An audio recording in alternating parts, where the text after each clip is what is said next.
The following program is brought to you by PodcastOne Sportsnet.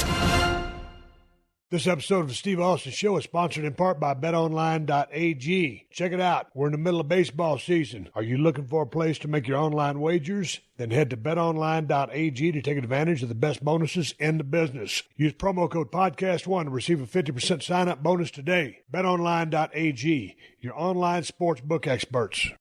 The Steve Austin Show is also sponsored in part by DDP Yoga. I did my very first DDPY workout with Dallas back in June, and I was really impressed by how much I loved it. I made a commitment to stick with the program for a few months, and I'm still going strong and enjoying the process. I've been doing my regular workouts along with the DDP Yoga Now app, and man, I'm feeling a difference, a big difference. If you really want to see the power of DDPY in action, you have to watch Dallas's new real-life reality series, We Can Rebuild You. Dallas has been working with disabled veteran Jerry Cameron, whose only goal is to be able to walk again without his walker. So far, Jerry has gone from barely being able to get out of a chair to doing some of his DDPY workouts without needing his walker at all. You can follow Jerry's progress at ddpyoga.com/rebuild. Have you been looking to get on board with DDP Yoga? Well, there's no excuse not to, because Dallas is giving you 7 days free to try it out. That is a whole week to try the program, explore the app, get a load of all the content, the motivation, the programs, the recipes, and own your life, and it's completely free. DDP Yoga can work for all ages, weights, and fitness levels. It's a kick-ass cardio workout that will dramatically increase your flexibility and strengthen your core like never before, all with minimal joint impact. Just for listeners of the Steve Austin Show, you can save 20% off all DVDs and annual membership for the DDP Yoga Now app. Just go to ddpyoga.com/Austin to take advantage. Check us out. Dallas has some awesome workshops coming up, including Toronto, Canada on September 22nd. Get all the info at ddpyogaworkshops.com. Or if you just want to meet Dallas, catch him at the Rhode Island Comic-Con, November 2nd through 4th. Tickets and information at ricomicon.com. The following program is a PodcastOne.com production. From Hollywood, California, by way of the Broken Skull Ranch, this is the Steve Austin Show. Give me a hell yeah. Hell yeah. Now, here's Steve Austin. All right, everybody, welcome to Steve Austin Show. I'm coming to you from the Silver State out here in Nevada, Broken Skull Ranch 2.0.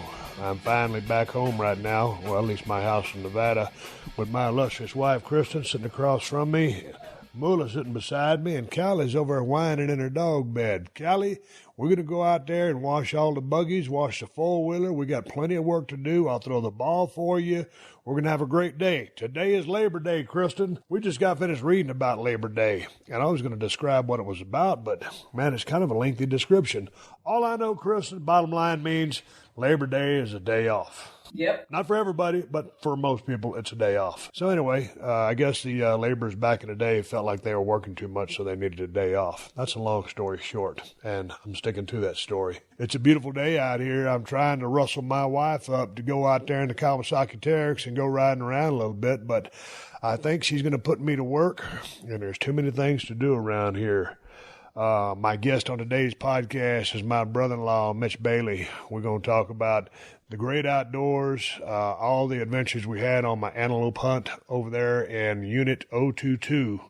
And we were in Sparks, Nevada for that hunt. And we went out, there's a couple thousand acres out there before we went on a hell of a damn four-wheeler ride. But we was just about 15 miles out of Reno, and you could see all the casinos and stuff like that from the damn mountains that we were hunting in. And that's when we loaded up and went on the hell of a damn four-wheeler ride. There was some rugged stuff out there and just had an absolute blast. So ended up being successful. I don't ever really post any pictures of some of my hunting adventures on social media because most people are kind of shocked when they see stuff like that on social media. So anyway, I had a great time. I took an outstanding antelope and got him made up into a couple of back straps and getting him processed right now. I'm going to eat every single bit of him and enjoy my hunt very much. It was my first antelope hunt, and I got a mule deer coming up in November, which I'm really looking forward to. I was successful on last year's endeavor, but it just me and my brother-in-law talking about the headaches, hassles, and horse shit of getting out there and dealing with people and having a good time, you know, in the field and hunting and hunting responsibly. Kristen, what we got planned for today? We're going to make hot dogs tonight for Labor Day. I came home from my brother-in-law's house. I've been up there for a couple of days, and I told my wife I'd take her out for breakfast. So I took her ass out for breakfast. She's happy as a clam now.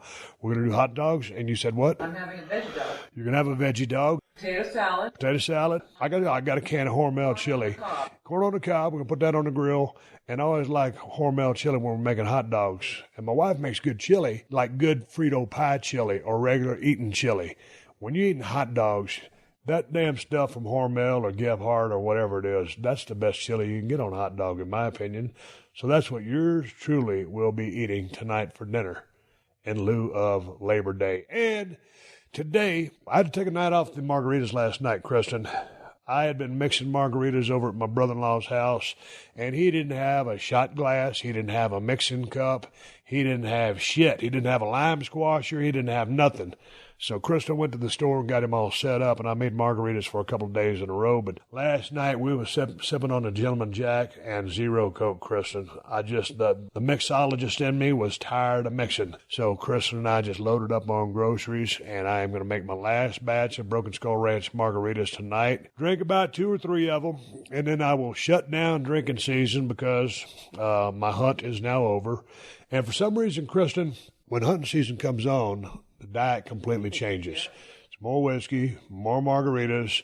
I ate Fig Newton bars. Oh, geez. I mean, he had the biggest damn bag of Doritos chips that you've ever seen, nacho cheese flavor. They were awesome. And then my wife sent me with a big-ass thing of potato chips. But there was something about those Doritos with that nacho cheese. There must be a frog's hair crack cocaine in those sumbitches, because once you start eating them, you cannot stop. So I was eating those. We was eating Famous Abe's chocolate chip cookies. Oh, we had eggs in the eggs are in the story of the podcast. I got in a little heat over there for reaching my hand down there in the damn jar. There's protocol when you got three guys sharing a bunch of boiled eggs in a pickle jar. You're not supposed to put your hands in there. You'll hear about that on the podcast. And then what else did I have? I made you sandwiches. Oh, yeah. Sandwiches, ham and cheese sandwiches. That was on the list. And last night I cooked up a couple of ribeyes for us. So now it's going to be back to a glass of wine each night, get back on the diet. And you know what, Kristen? Since I've been getting ready for this antelope hunt, last time I was down here, I was working out like a bastard, doing my cardio training. And then, boy, all of a sudden went to hell with all of the projects that we had. And so I'm towing it back. Well, it's our vacation. So now I'm trying to, but my point is, I haven't trained in, 10 days, 12 days? I'm not sure. It's the longest I've gone without training in a long-ass time. You know what? I'm holding up pretty good, too, for doing all the bullshit that I've done. Probably a little bit weaker on the weights, but I'll find out tonight because I'm going to go in there and kick up a workout before I start on the Broken Skull Ranch margaritas. And I keep teasing that I'm going to let that damn recipe out. I am in just a few days. I'm going to do a couple of damn modifications to it tonight, Kristen, because I'm messing with the ones without triple sec, without Grand Marnier. I'm just shifting the ingredients around a little bit. And my wife knows that I'm an absolute perfectionist, not on everything, but on margaritas. So I ain't going to release this damn formula until I get it right, and that's the bottom line. What else we got planned? I'm going to go horseback riding. Oh, when do you get your horseback riding lesson? Tomorrow? Are you excited about it? Yes, I am. When are you going to come four-wheeler riding with me, man? I've been trying to get you out there. I told you I got a great place, and if you go out there, I think you would probably get hooked on it. And that would give me an excuse to go get us another four-wheeler. All right. And then we just get a toy hauler and haul our shit around and camp a little bit and ride around, hang out with the dogs. Where are we going to put the dogs in the four-wheelers? Well, we'll take the mule. We'll just put them in the back seat and take the mule. Are you down with that? Yeah. If you've ever been to the state of Nevada, man, there's so much stuff to do here, man. People out here are very outdoorsy. And Chris and I have been looking forward to trying to sell our RV that we were driving back and forth to Texas. It's kind of like a dog hauler, and that sumbitch is barely longer than a Suburban. And that thing has run its course. So if we can sell that, we want to get us a toy hauler, probably about a 25-footer. I'm still doing my research. If any of you guys got toy haulers out there, I'm thinking about a bumper pull or a fifth wheel. So if you have any feedback on that, please send it to questions@steveaustonshow.com. Way back in the day, I had a fifth wheel trailer, and I enjoyed it, but I'm just trying to consider whether I want to use the back of my truck to haul a dirt bike or something and not have that fifth wheel back there, or just put the toys in the back of the toy hauler and go from there. So I would value your opinion, if you have one, on the subject at hand. Other than that, I'm going to go ahead and wrap up and open to this podcast. It's me and my brother Mitch talking about my antelope hunt, and not just about, we ain't even talking about killing. We're basically just talking about animals and wildlife and getting outdoors and having an absolute blast. So I hope you enjoy the podcast. I had been looking forward to this hunt for a long time. When we first got out there, I didn't think we was going to have any success at all, and then we just lucked into a hell of a situation. My podcast today with my brother-in-law, Mitch Bailey from Nevada Hunting Services. In Nevada, if you hunt elk, mule deer, antelope, bighorn sheep, bear, mountain lion, you name it, this guy is the best guide in the state, and that is my opinion, and I know what I'm talking about. Anyway, before we get to Mitch, listen up. The sports betting scene is currently hotter than it's ever been. And the best part is that our friends at BetOnline have partnered with us here at PodcastOne Sportsnet to get you in on the action. You heard directly from Dave Mason at BetOnline right here on this show. These are our go-to guys who we trust for all things betting. Lines, odds, wagers, inside info, you name it. And with college football season in full swing, I think it's high time we got in on the action. Hit me up on Twitter with who you're picking in this week's game. Here's a few I'm looking forward to. Number 7, Oklahoma versus UCLA. Number 2, Clemson versus Texas A&M. My nephew and niece, both students at Texas A&M, die-hard Aggies fans. And number 15, USC at number 13, Stanford. Use the hashtag StoneColdBet, and we'll pick one of you folks as the winner of a $50 credit for betonline.ag live here on the podcast next week. But first, you got to sign up. Head over to betonline.ag and use promo code PODCAST1, that's PODCAST and the number 1 to receive a 50% sign-up bonus today. One more time, betonline.ag and use promo code PODCAST1 to start winning with your online sportsbook experts. If you like this show, you need to check out CarCast, the longest-running automotive podcast. CarCast is a twice-weekly automotive show hosted by Adam Carolla, wrestling superstar Bill Goldberg, and Matt the Moderator D'Andrea. It's the only show of its kind that explores all aspects of the automotive space, from the performance aftermarket to new car buying and the future of the automotive industry. The guys answer your questions, offer advice, and feature guests from the automotive industry and celebrity car enthusiasts. Listen to CarCast with Goldberg and moderator Matt D'Andrea every Wednesday, and Adam Carolla with the moderator every Friday on the PodcastOne mobile app or iTunes Podcasts. This is the Steve Austin Show.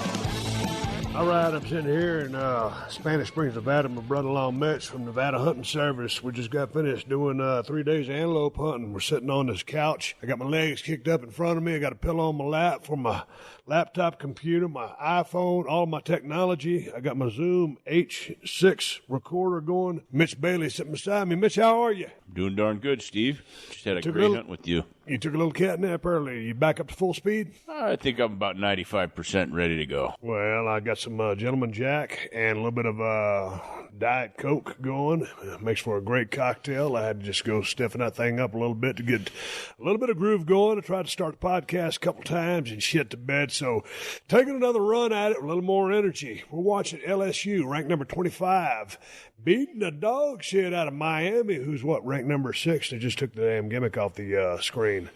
LSU's opened up a can of whoop ass on Miami, so nonetheless, that's what's going on here. I'm drinking some Gentleman Jack and Zero Coke. And me and Mitch just got finished doing some antelope hunting. And god dang, man, his buddy Casey came and joined us out there.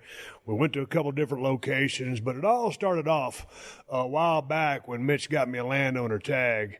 And I've been putting in to draw for a tag for the last 4 years. I haven't drawn anything, and due to Mitch's connections out here, the fact that he's been guiding in the state of Nevada for over 30 years, he knows a lot of people, so we got a couple of landowner permits.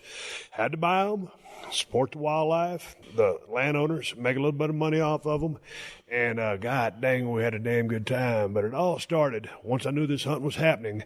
I was down there at the Broken Skull Ranch 2.0, sighting in my gun, getting everything dialed in. If I'm going to go out there, I want to make sure that I am ready in every aspect, and all my gear is ready and top notch. And of course, I went out there, got everything dialed in, and promptly left my rifle laying on a damn table. And I called Mitch because I went back down there. When I left that gun out there, I called Mitch. I said, dude, and he wouldn't take my phone call. He was at the bar drinking Jack Daniels, trying to do whatever he's doing, hang out with his buddy. And he says, I'm drinking. He said, what's wrong? And I texted him back, I lost my gun. As soon as I texted him that back, he calls me. What did you do? What did you think when I said I lost my gun? First of all, I couldn't believe you lost your gun. And then you had to go accusing everybody of stealing your gun. You saw the guys that drove off with your gun. Everybody took your gun. I told you to go to the police station, ask them if they had your gun. I wasn't just down there by myself. I was down there with Casey and a client. We just finished up on an antelope hunt, and I told them both. I go, oh, God dang, my brother-in-law just left his gun at the rifle range. Who leaves their gun at the rifle range? Nobody in their right mind goes, shoots their gun, leaves their gun, gets in their car, and drives away without their gun. I've never heard of it in my lifetime, and I hope I never hear it again. Dude, I never heard it myself. Unbelievable. I tell my wife, Chris, it'd be like driving my car to the car wash, washing my car, and walking home. Oh, it's my favorite gun, you said. I've had that gun forever. It's my baby, my gun. And you know what? And bless Nevada's heart.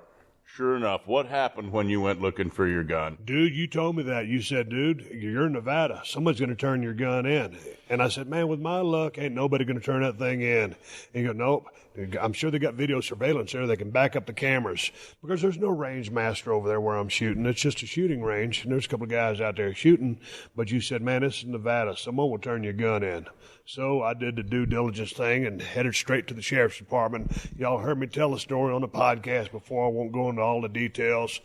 Finally, I called in there to dispatch because the whole place was locked up. They was in a big-ass meeting over there. I called that damn guy, and I said, hey, dude, I'm trying to report a lost gun. What kind of gun is it? It's a 7 mag model 700 painted in a camouflage pattern. He goes, you're one lucky man tonight. Someone found your gun and brought it in here and turned it in, and the officer's going to be back in about 45 minutes.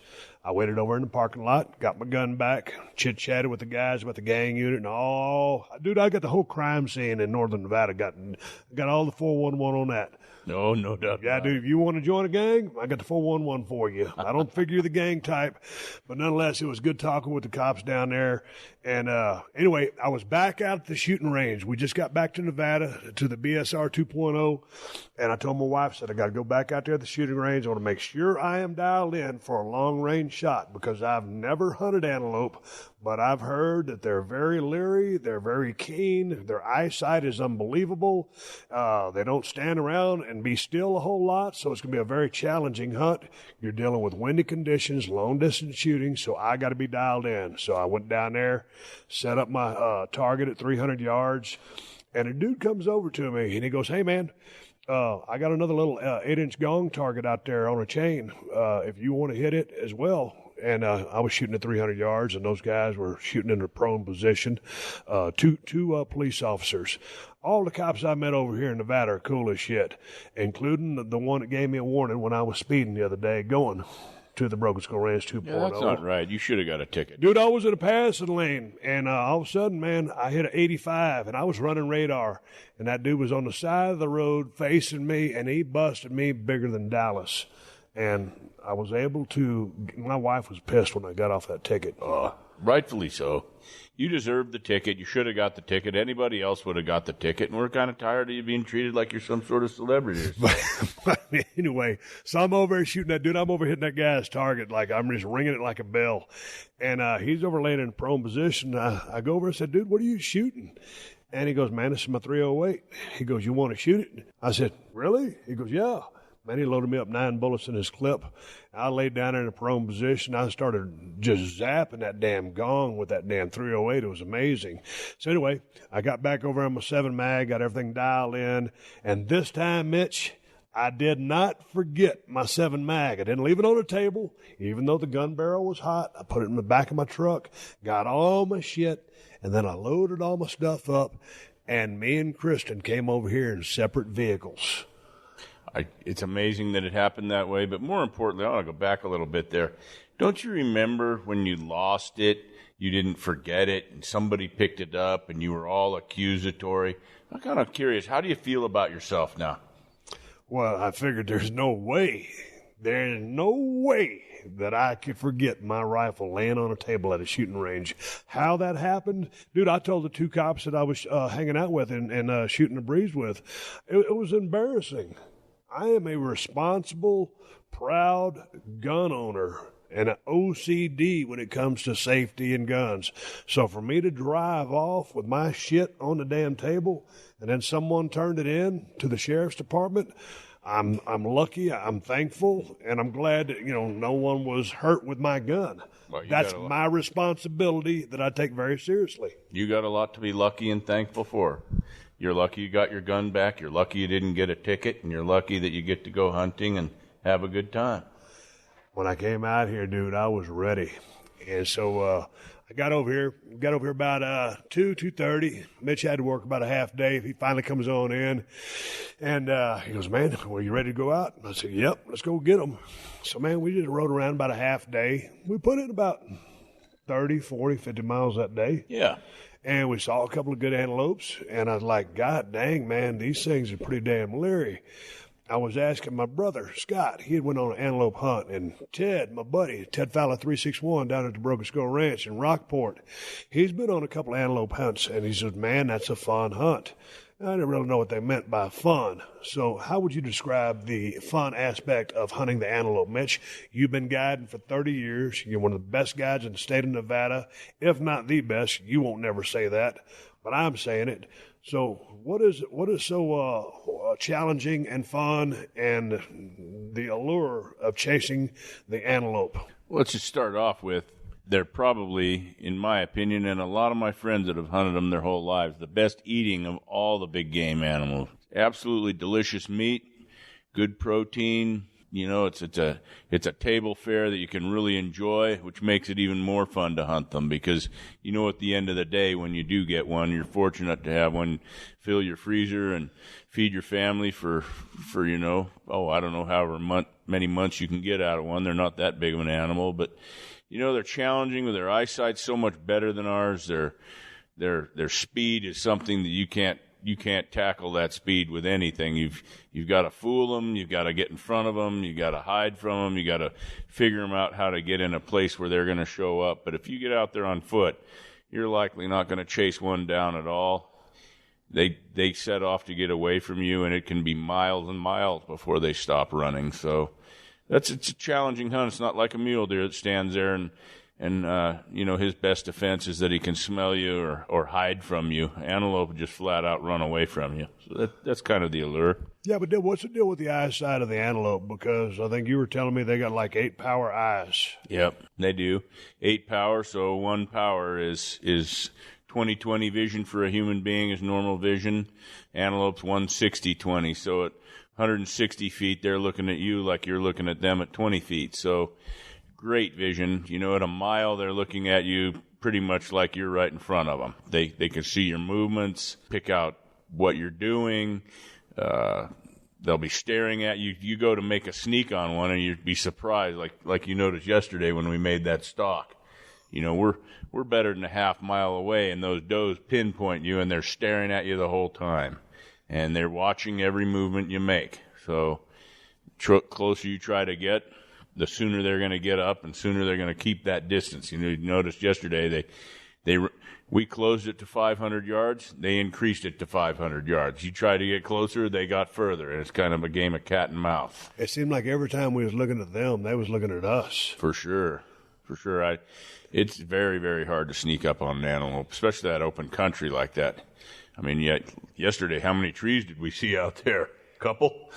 Ain't enough trees. No. We was trying to sneak up to some rock outcroppings just to get a rest. There was a couple places I could have got a prone shot or used something. You had some shooting sticks that I was going to use, but I was like, man, the wind's blowing like a sumbitch. Today was optimal. It got a little hot, but there wasn't no wind to be blowing. Ended up taking a close range shot, which we'll get to in a little bit. But man, the thing about those things were you had your buddy in the back seat of the buggy, and he said, hey, man, Casey's going to join us. He was there on a mule deer hunt as well. And extra set of eyes, and Casey can really spot those things. Dude, we was cruising around, and first evening it was just you and me. We saw a couple of us watching them, and I was like, man, this is going to be real interesting. And all of a sudden we're riding around. Casey says, hey, man, Mitch, pull over. Dude, 1,000, 1,500, I'm swearing, dude, a mile and a half away. Casey's spotting these damn antelopes. There's 6, 8, sometimes 10 or 12, 3, whatever. These different groups. Most time I got a buck with them. One buck, not a couple. That's just what, harem? Harem, yeah. Dude, he spots them things with the naked eye, and all of a sudden we start glassing them. Well, I'm glassing the whole damn hillside or mountainside, whatever it is. I ain't found them yet. And Casey saw the son bitches with his bare eye. Then he sets up his spotting scope. I'm over there with my binoculars. I don't know where the shit are winding my watch because those son bitches blend in. Dude, I ain't used to that shit. No. And, a couple of things that are pretty funny when you're trying to guide the other guy into looking at them. It's right below that ridge. It's right below that knuckle on that ridge. Look down at that dark rock. It's just to the right, and the whole thing, you still see your buddy waving his binoculars around, in your case, my brother-in-law, waving his binoculars around trying to figure out exactly what we're talking about. So then you get out that high-dollar spotting scope and you put that animal dead center in that spotting scope. Say, okay, look in the spotting scope. Now do you see him? And to my surprise, I don't see him. No, I don't see shit. And they're still not in there. But you and Casey got a good chemistry together. We do. Sure. How long y'all been hunting together? Gosh, we've been hunting together probably 15 years. Pretty much every hunt I go on, he's there, and vice versa. We share experiences that way, and we have a great chemistry. If I see something and he doesn't have it yet, all I got to do is say a couple words and he's got it. He looks down my line of sight. I say something, he sees it, and he's got it. He does it a lot better with me than I do it with him because his eyes are incredible, and he'll see something out there. I'm like, man, I just can't see it. Kind of similar to you and I, how we were having a little struggle there. But, over the years, you figure each other out, and you get it dialed in, and sure helps. Sure helped. That extra set of eyes and extra set of great eyes is what we had with him. Hey, man, tell me the story about the antelope because they're native here, but I was reading through all the hunting stuff many, many years ago. They got to as low as 20,000. Then all the conservation efforts, they're back over probably around 700,000. So there's plenty of them. Dude, tell me a little bit about the antelope. We have a great... Hollow hair and all that. As far as what did you say? The hollow hair and all that. Oh, they're hollow hair. Well, I even learned this in college in a class I took about... we brought in some hair samples from big game animals. And antelope hair, when you grab a piece of antelope hair and you float it in a bucket or a jar of water, it actually floats because it's straw-like and it floats because it's hollow. Whereas deer hair, any other hair, will sink. So they have the hollow hair. It's an insulating factor, and it also keeps them cool in the summertime. That allows them to lay out in the middle of nothing on a 100-degree day right in the prairie and stay pretty cool and hydrated, and they still need water and all that, just like any big game animal. They do really well, and they've adapted to the heat. As far as the population of antelope in our state, we've got a lot of antelope, increasing numbers statewide. When I was a kid, we had a lot of antelope in the western part of the state, but they've moved and grown in numbers clear across the whole region, so you can get good antelope numbers all the way across Nevada from east to west and even down south. Very few areas in the state don't have an antelope hunt anymore, but most all of them have a good, sustainable hunt. Dude, how important is it to take however many numbers that the Nevada Department of Wildlife, NDOW, says, hey, man, this is how many we need to take here in the state of Nevada? How do they determine that? Basically, the department manages wildlife based on buck-to-doe ratios, You don't want to have too many does. You got to have a balance. How many bucks do you need to successfully breed the number of does that you have to maintain a scientific data-based population of antelope? They do that with all species. Flying, they'll do it with flying and counting numbers. They'll do it with harvest data. The department in Nevada is very, very methodical in how they strategize hunting. They have questionnaires that you're mandated to fill out every year with how many animals you might have wounded, how many harvested, how many days you hunted, how many animals you saw during the hunt. And they use all this data, they put it all together, and they come out with a quota. So they know how many males they would like harvested out of an area to keep the balance. They know not everybody that goes out is going to be successful. So they figure the harvest percentage of successful hunters, and that way they can figure, okay, it's going to take, say, 80 hunters to get the number of 40, what we really need harvested. And they do that off percentages. Good data. They do that with all species, and Nevada is one of the best managed wildlife agencies in the country. It always kind of chaps my ass out. So someone says, "Oh, you're not out there hunting Bambi, are you?" No, I'm out there hunting either a mule deer or a white-tailed deer or an antelope, dude. The antelope that we ended up taking today on day 3, I've gotten 2 front shoulders. I got the hindquarters. I got both back straps. I'm eating the entire antelope. So I'm eating the damn thing. So to all the anti-hunters out there, it is what it is. I enjoy my hunting, and I enjoy it very much. What would happen, Mitch, if they didn't say, "Hey, man, we need to take out X amount of antelopes"? Would they end up overbreeding or overpopulating, become a nuisance, die because there's not enough to eat? What would happen to them? I don't know what would happen to them in the long run, but habitat in this state especially, you see how dry it is and the climate, and we have the least amount of precipitation, annual precipitation in any state in the country. So, the habitat we have can only support so many animals. Some areas can support a lot more. Some should support a lot less. These animals are in competition with wild horses, grazing from cattle, competition from other big game animals, and then you got the predator factor in it too. If we don't manage predators and big game, and you leave it to themselves to manage, there's likely going to be nothing left. Predators will do really well, and once they wipe out a species, they'll move on to another. So with predator management, which we have, and big game management, it allows the department to establish quotas, like I was talking about, and have a healthy population. For people that don't believe that works, just look at history and see how close to extinction some of these big game species were. Nevada has more bighorn sheep, as being reintroduced in man-made guzzlers and water projects than likely any state in the country except Alaska. And that's all man efforts that did that. So it's critical. It's absolutely critical. And for those people who want to go out and look at the animals and don't want to hunt them, they can thank the hunters and the conservation groups for putting it together for them. What was your basic strategy when you take a client out as far as hunting antelope? Because I know, like today, we were riding around. Yesterday, we were riding around, and it's a spot and stalk. Is that always the method of operation, or is there any other way to hunt the antelope that you like? Spot and stalk. You can drive, you can hike aimlessly, hoping to find something. But as you've seen with these antelope, we're covering a lot of ground. I mean, we're into that thing 30 miles deep yesterday. If you're going to do that on foot, what are you going to cover in this kind of country? A mile or two?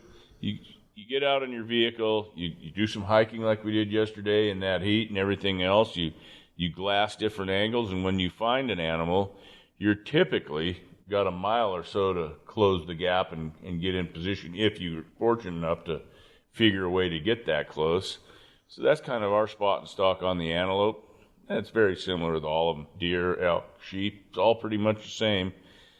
You go on foot or you use a machine to do your scouting, spotting, big optics, and once you've located an animal, then the work really starts trying to figure out how to make it happen. You can have a heck of a long hike trying to get in close with a big deer or sheep, especially. Dude, we saw a really good buck yesterday, and we started walking up on them, and as we started walking up on them, they started walking away. And then we tried, we're going to, how would you describe what we did as far as getting our position? Well, what we did was we tried to keep ourselves concealed by using the geography that we had, which was nothing but some rolling hills, cheat grass, and some rock piles.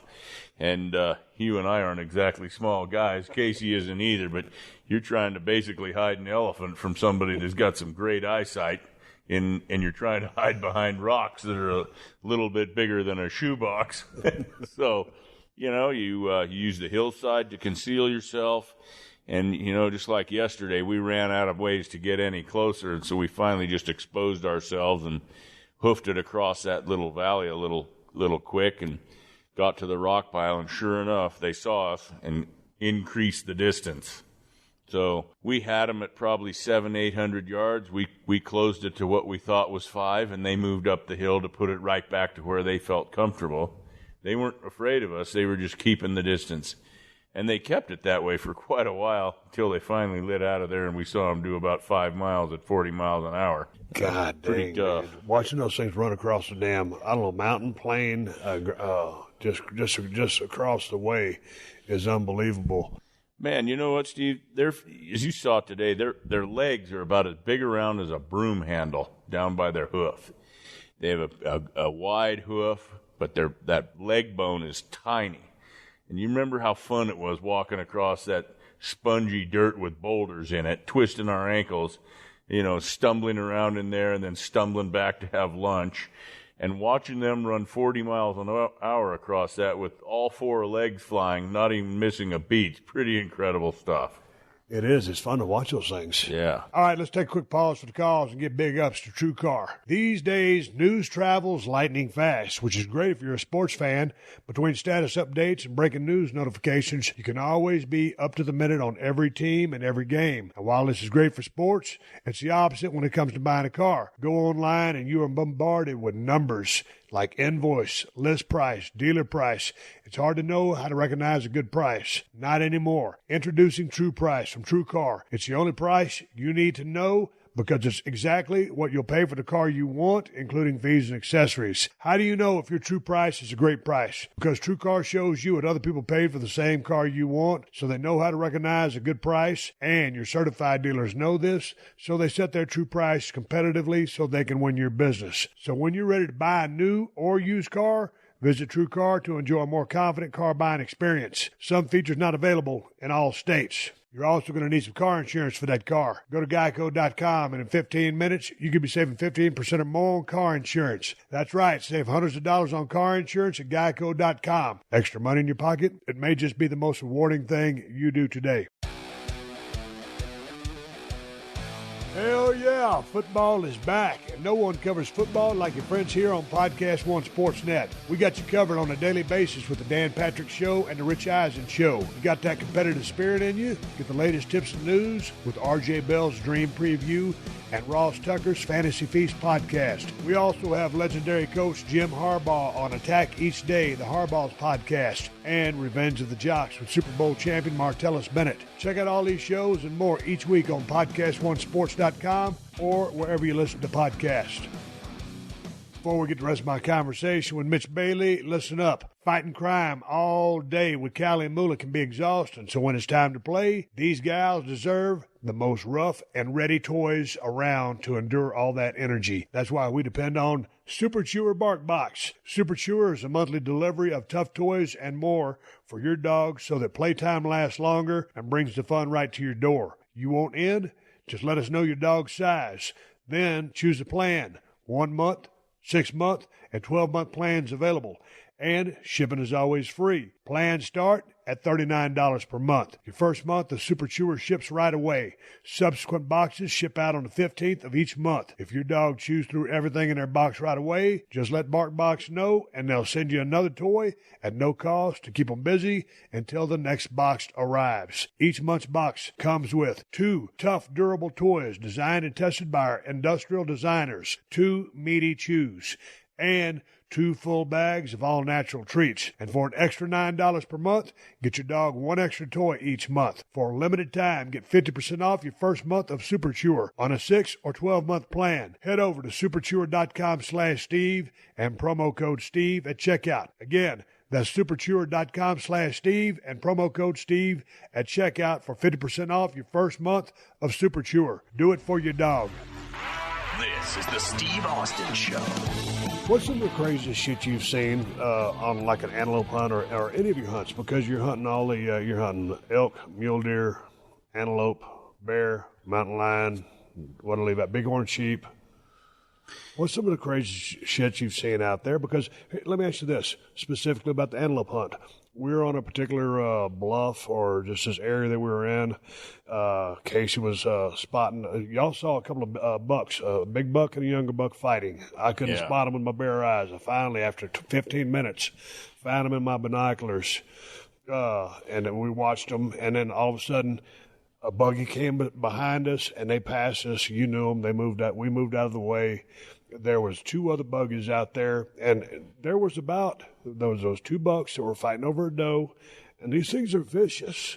Man, are they ever. Dude, I never figured that an antelope was vicious. Man.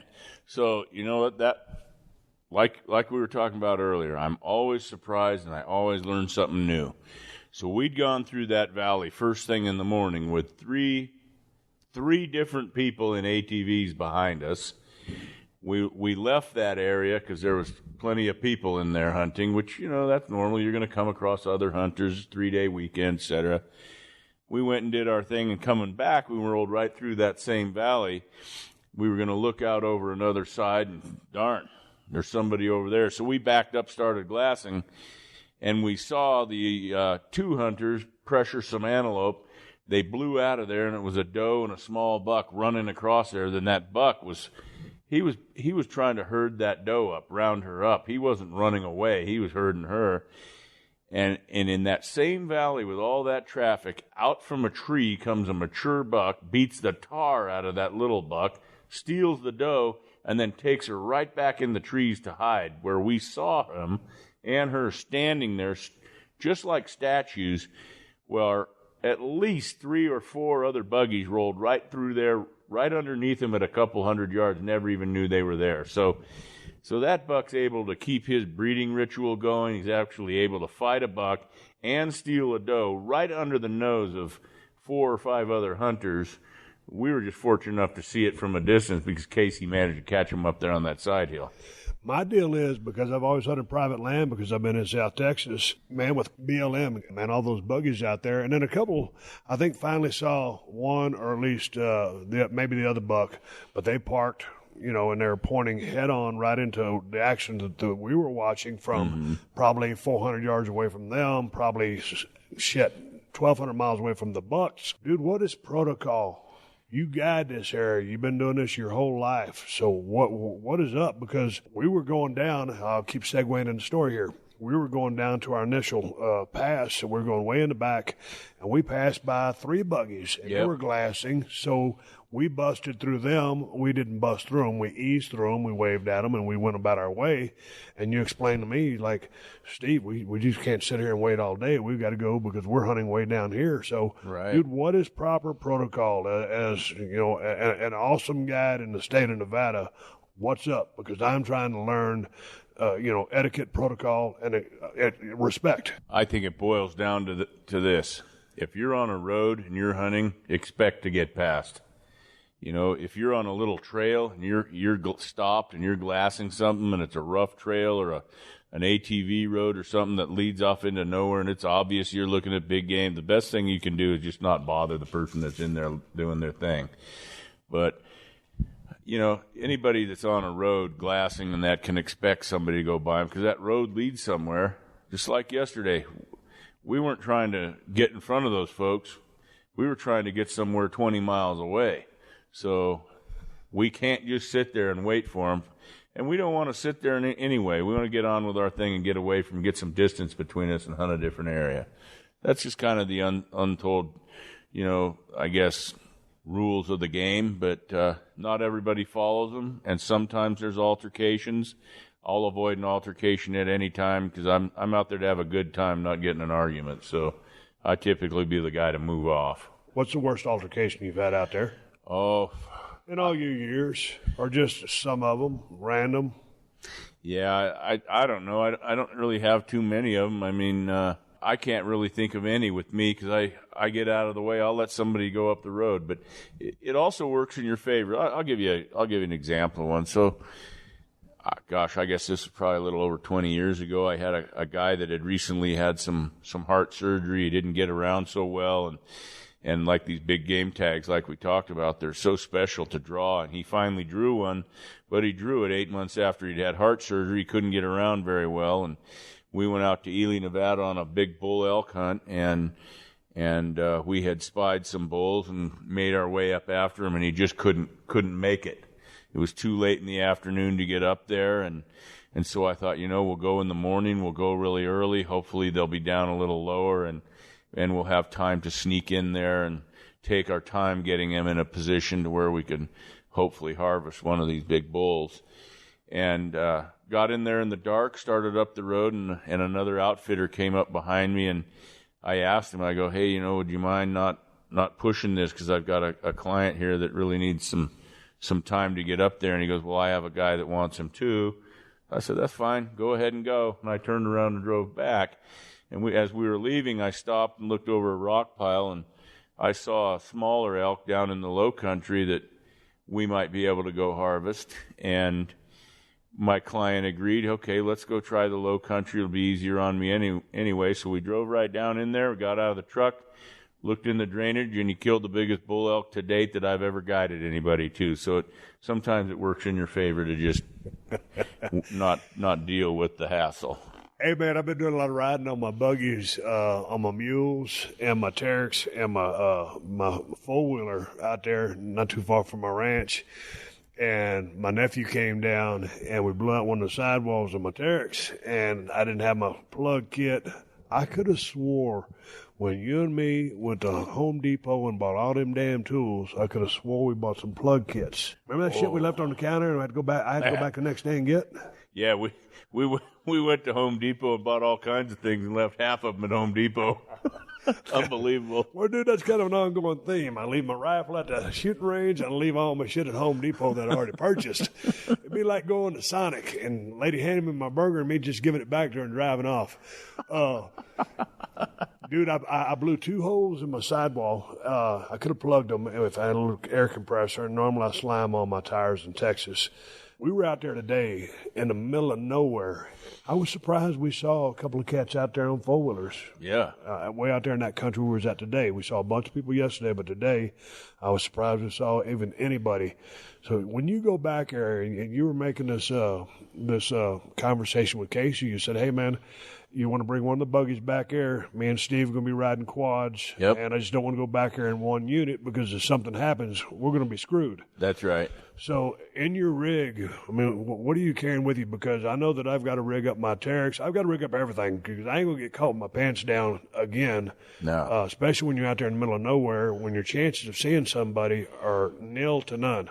Man, you need a plug kit with lots of plugs. If you notice that rig Casey was riding in, both rear tires probably had 10 plugs in each one.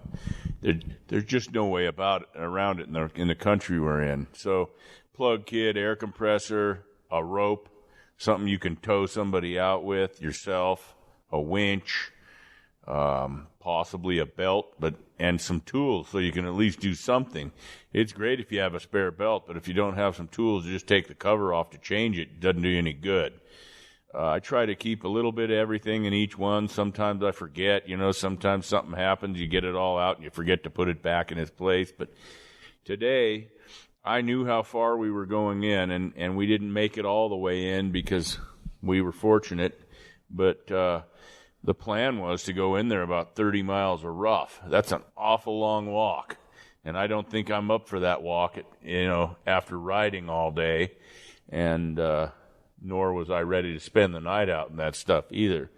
So I figured you're pretty darn handy on an ATV.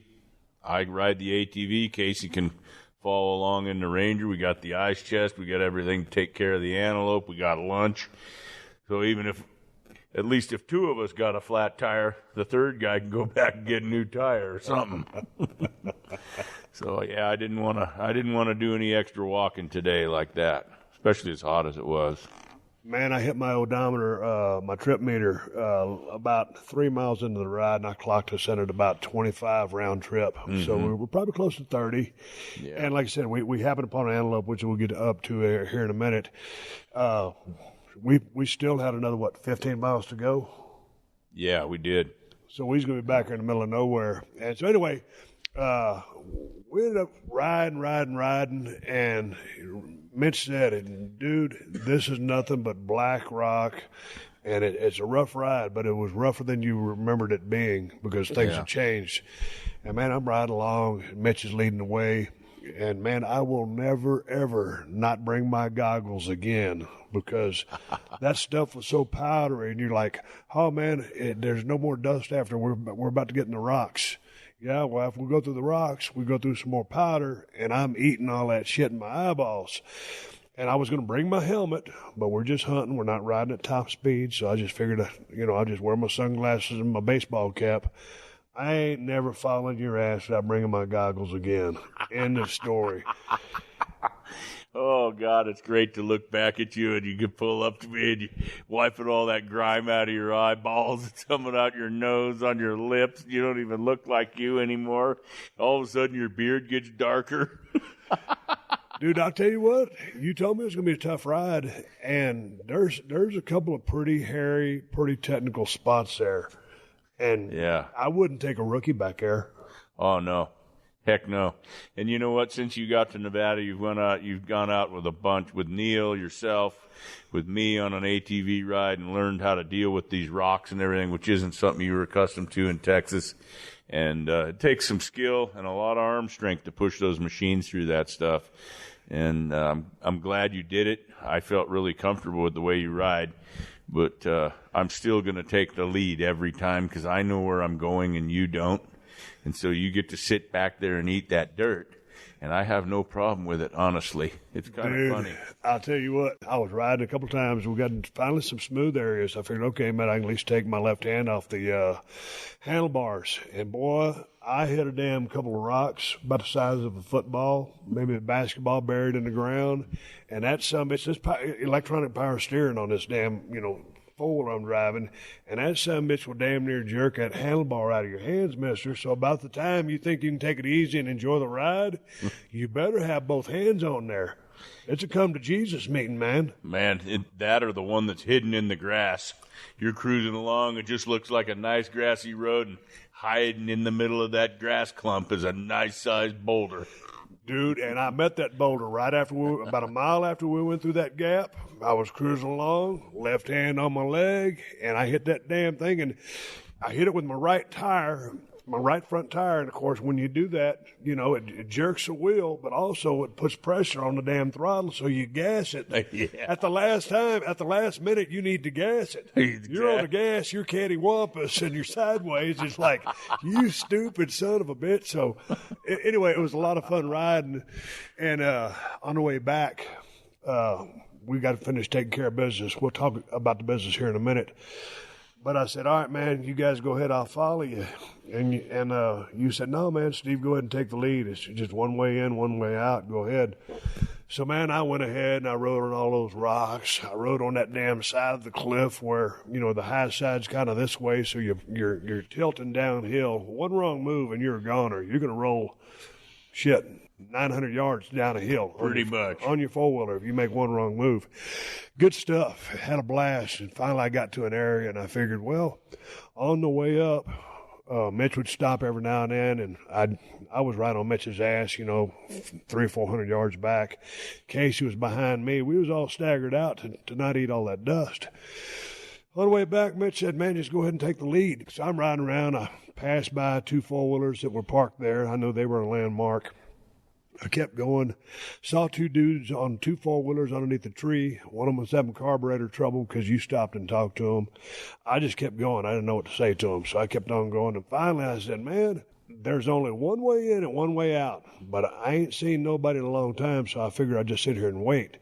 And while I was waiting for you guys, I was doing a photo shoot for my four-wheeler for Kawasaki for my Brute Force 750. And then finally I said, dude, somehow, some way, you must have taken a wrong turn because y'all wasn't nowhere to be seen. And I'd been waiting there for 10 minutes. But y'all had talked to the guys with the carburetor trouble. So here y'all come, and then I kept leading the way, and I was going to take a right where we need to take that left. Could I possibly interrupt there? Yeah, go ahead. You know, I saw you down there coming back up the hill to check on us because you were worried about us. Were you worried about us, or were you worried that you were lost? No, I wasn't worried about you guys. I was worried that I had taken the wrong turn, and I was lost bigger than Dallas. And so, like 5 minutes after you were done worried that you'd made a wrong turn, you went ahead and made a wrong turn. You were headed north instead of south. And fortunately, you looked back and saw me wave in the right direction. And I did that so I didn't humiliate you in front of my friend that Steve might be lost. No, that's why I looked back. Good thing. And I will readily admit it. I done told everybody I'm turned around out here. And if you were wearing your helmet, you wouldn't have seen me waving. Yeah, but no, I was good with getting in the directions. Here's my question. As I was sitting there doing my photo shoot with my Kawasaki Brute Force 750, the most macho four-wheeler out there, I was waiting on you guys. It's a plug for Kawasaki. Talk about your rig later. He's riding a Sportsman. Dude, if I'd have been lost and you guys went down a different road, there ain't no cell phone service out there. Nope. You hit a spot. We'll tell that story in a minute where you talked to my wife, your illustrious sister. Yep.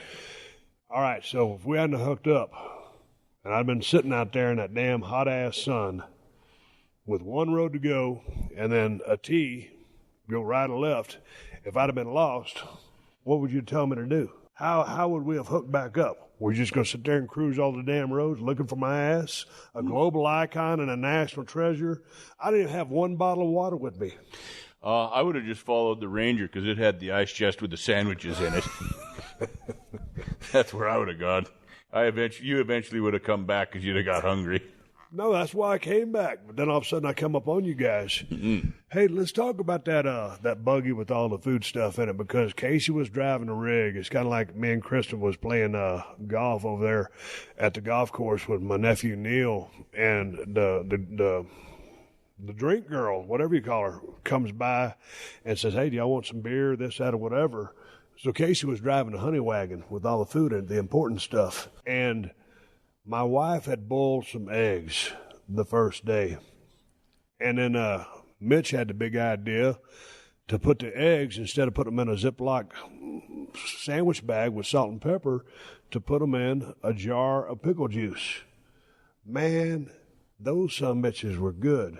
God darn, they're good. You know, you take that, you finish off your jar of pickles, and everybody just dumps the pickle juice down the drain. There's so many good uses for it, and I learned this a long time ago. Peel your boiled eggs, throw them in the jar of pickles. The pickle juice firms up the egg, and it kind of pickles that egg, just like pickled eggs.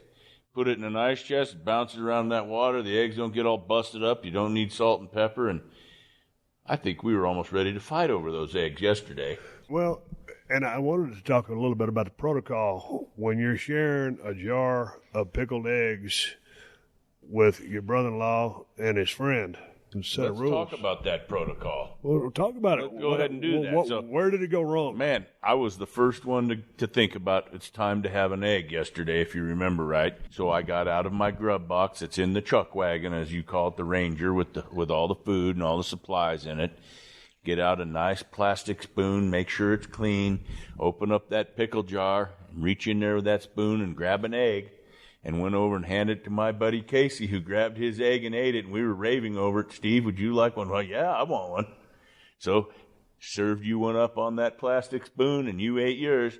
You know, because you're out in the field, you're touching all kinds of things. You're picking things up off the ground. You're wiping the sweat off your brow. You're working the throttle on your machine. Grabbing all your optics. Your hands you can't clean among many other things that you do when you're in the outdoors. Amongst other things. Yeah. Let's not get too nasty here. And so we all have our egg. Everything's great. Next thing I know, a couple hours later, we pull over to have a little lunch after our hike and everything, and I look over there, and I can't believe what I see.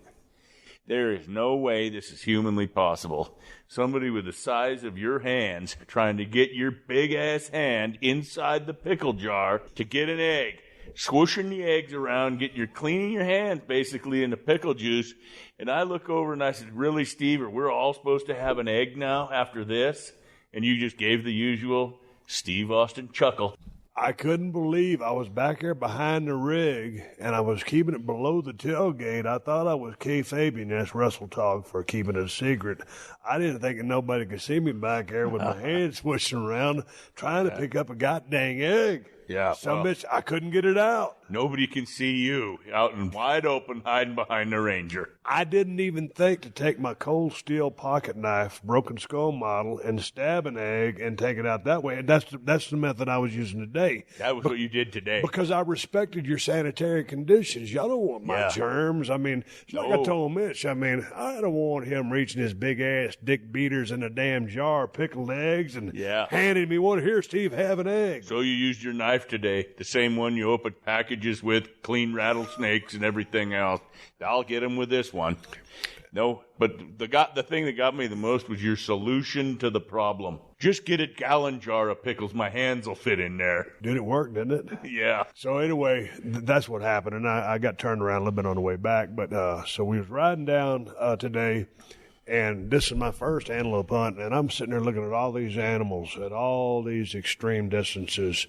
And we made a real good stalk on a hell of a buck that we thought was a hell of a buck. Looking long range with some real strong optics. Using the terrain to stay lower than the grass.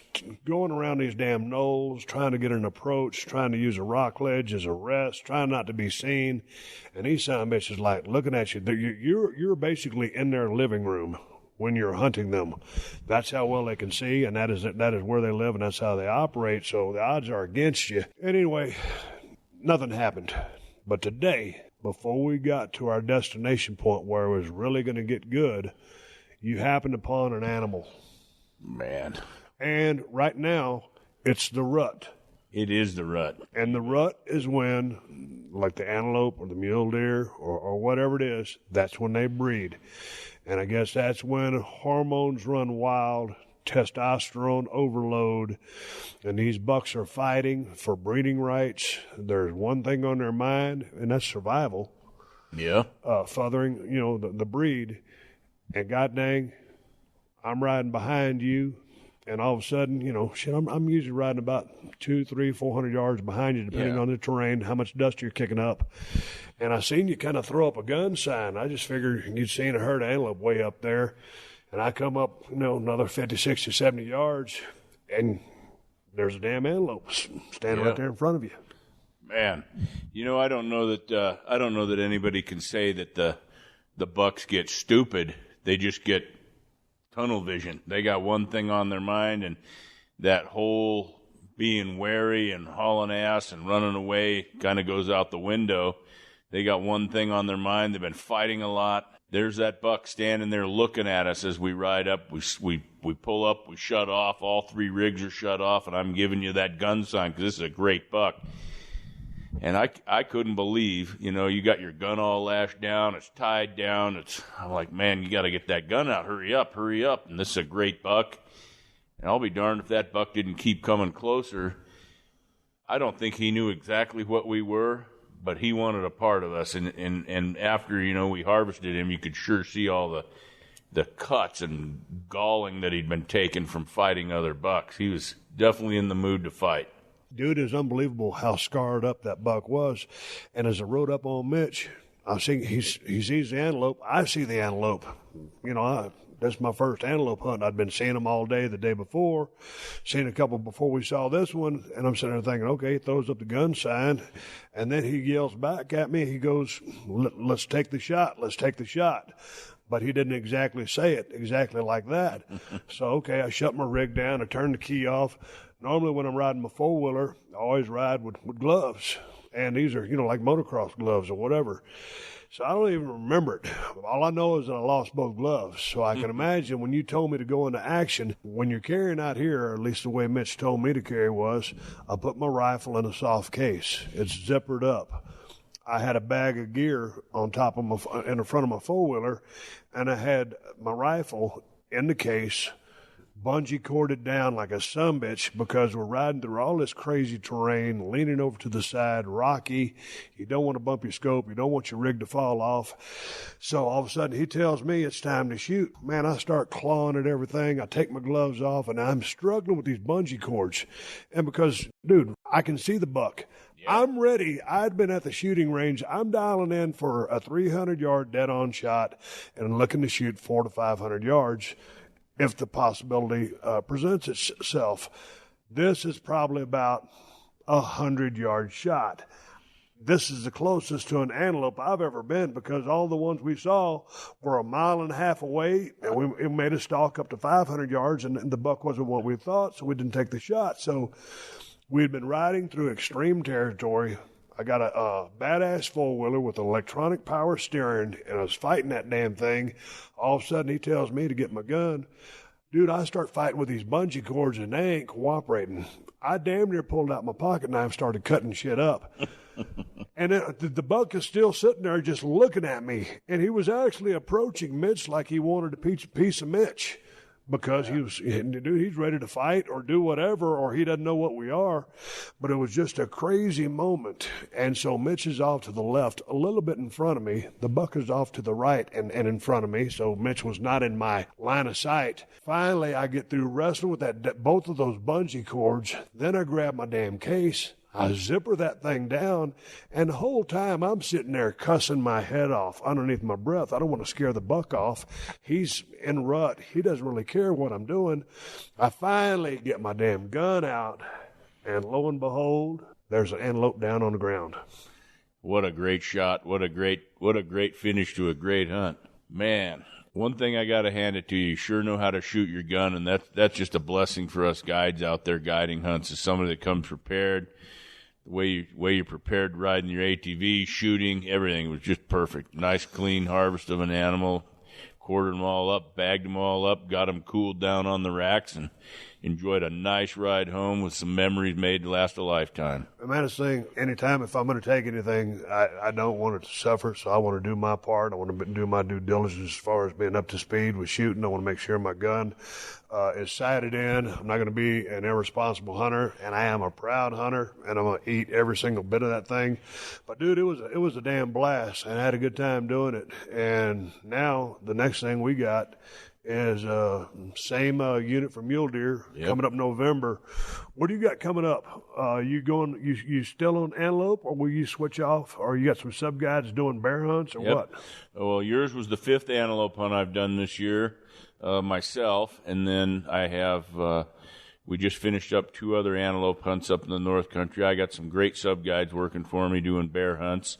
Our bear season opens September 15th. We have 10 days of bear hunting right off, and then we'll go right into October, where we have 7 deer hunts, and then yours at the end, which we like to save the end of the season for you and have a really great time hunting. Following that up with we have 2 elk hunts and a late season deer hunt in November and December. And just a busy year for us, and then we'll probably go into lion hunting sometime in January. Hey, man, Casey and you took the biggest lion probably in years?